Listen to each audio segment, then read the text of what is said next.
नए साल के मौके पर 2 हमलों से अमेरिका दहल उठा। एक हमला न्यू ऑरलियंस में हुआ, जहां 15 लोगों की मौत हो गई। दूसरा हमला अमेरिका के लास वेगास में ट्रंप इंटरनेशनल होटल के पास हुआ।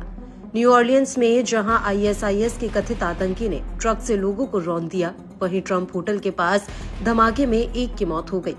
अब सवाल ये है कि क्या दोनों घटना के तार एक दूसरे से जुड़े हैं?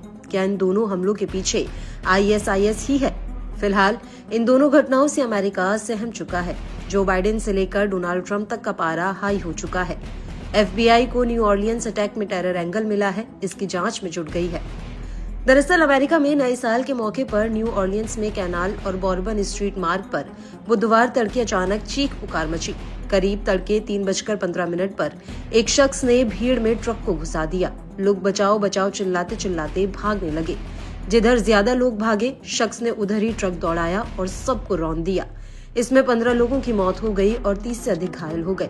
जब तक पुलिस कुछ समझ पाती, लाशें बिछ चुकी थी। इसके बाद पुलिस ने हमलावर को पकड़ने की कोशिश की तो उसने हथियार से गोलीबारी शुरू कर दी। हालांकि बाद में पुलिस ने हमलावर को मार गिराया। हमलावर की पहचान शमसुद्दीन जब्बार के रूप में हुई है। वह अमेरिकी नागरिक है और टेक्सास में रहता था।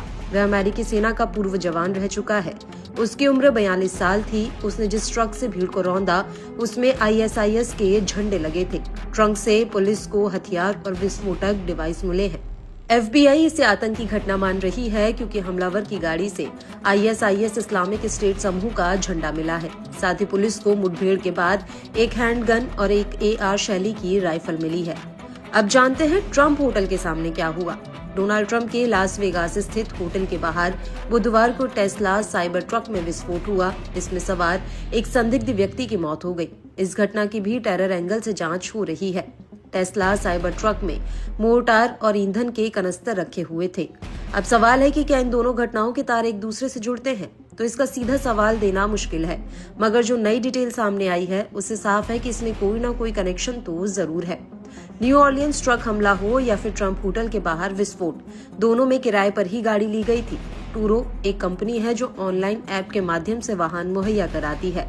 दोनों ही घटना में टूरो के किराए के ट्रक का ही इस्तेमाल हुआ था।